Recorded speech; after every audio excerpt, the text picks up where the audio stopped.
प्रमाणात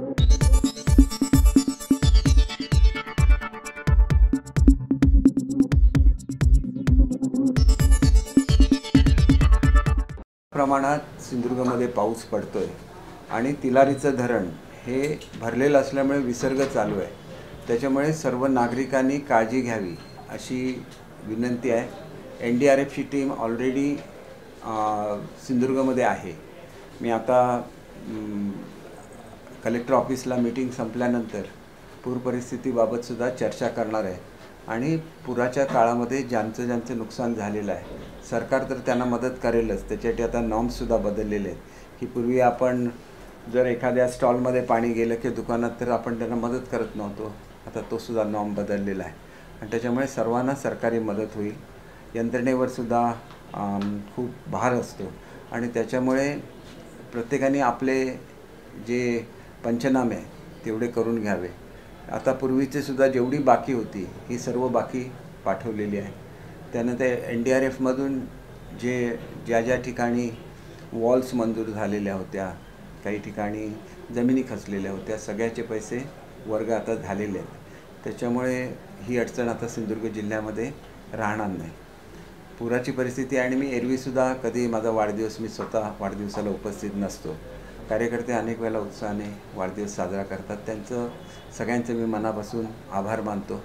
परंतु मी एक पथ्य नेहमी पाळलेलं आहे की शक्यतो मी वाढदिवसाच्या दिवशी लोकांना नाहक यायला लागतं.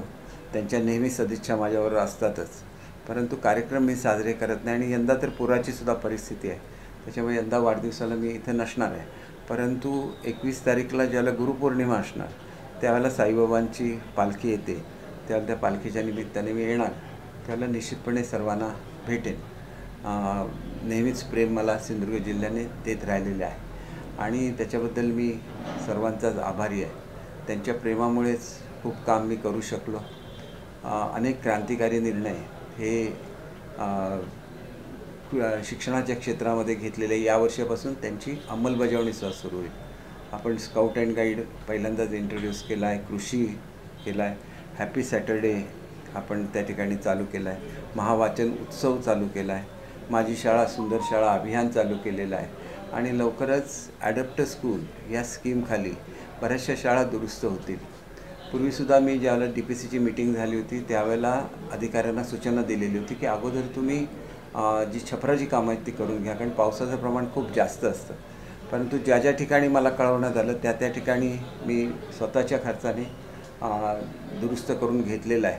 फक्त 1 नंबर शाळेच्या संदर्भात मोठं हे झालं होतं, पण 1 नंबर शाळा ही दुरुस्तीच्या यादीमध्ये नव्हती आणि शनिवार रविवारी सुट्टी होती आणि त्या काळामध्ये त्या ठिकाणी नारळाचे काही नारळ पडले तिथं कोपऱ्यावर आणि त्याच्यामुळे त्यांची भिंत ओली झाली आणि ती मातीची असल्यामुळे ढासळली.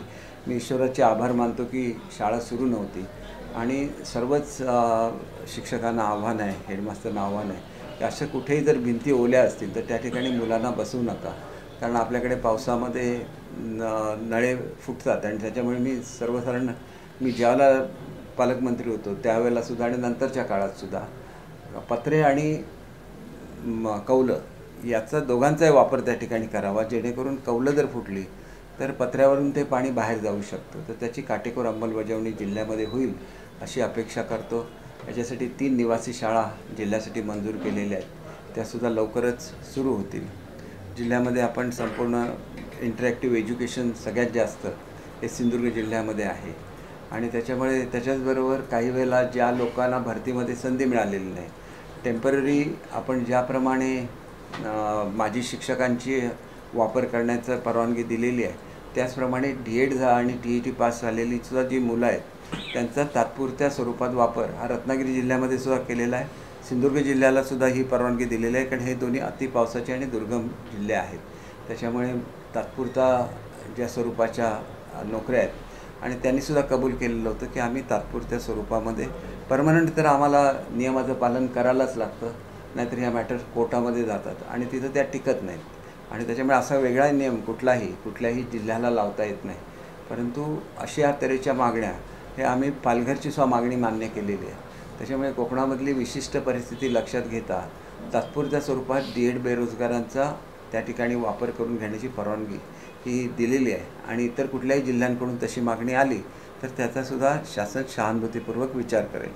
पहिली भरती झालेली असली तरी दुसऱ्या टप्प्यातली भरती ही खाजगी शाळांची आहे, त्याचीसुद्धा लवकरच प्रक्रिया चालू होईल. ही प्रक्रिया आपल्या आचारसंहितेमुळे राहिलेली होती. आपल्याला माहिती आहे की मोठ्या प्रमाणात रोजगार हा शासनाच्या माध्यमातून उपलब्ध करून दिलेला आहे. जवळजवळ 10 लाख मुलांना दर महिन्याला 10,000 रुपये प्रमाणे दिले जाणार आहे.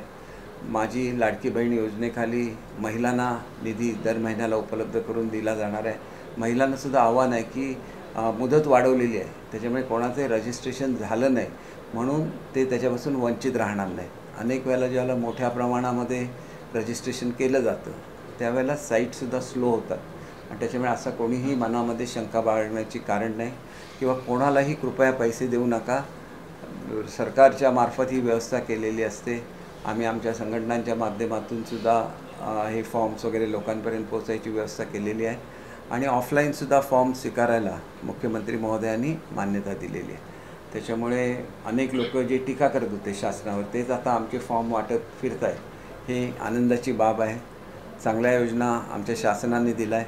उद्या आषाढी एकादशी आहे. मी सर्व भाविकांना हार्दिक शुभेच्छा देतो. वारकऱ्यांसाठी सुद्धा अनुदान पहिल्यांदाच दिलं जातं आहे. वारकऱ्यांसाठी महामंडळ स्थापन होतं आहे. स्वच्छ दिंडीची संकल्पनासुद्धा महाराष्ट्रामध्ये राबवली जाते.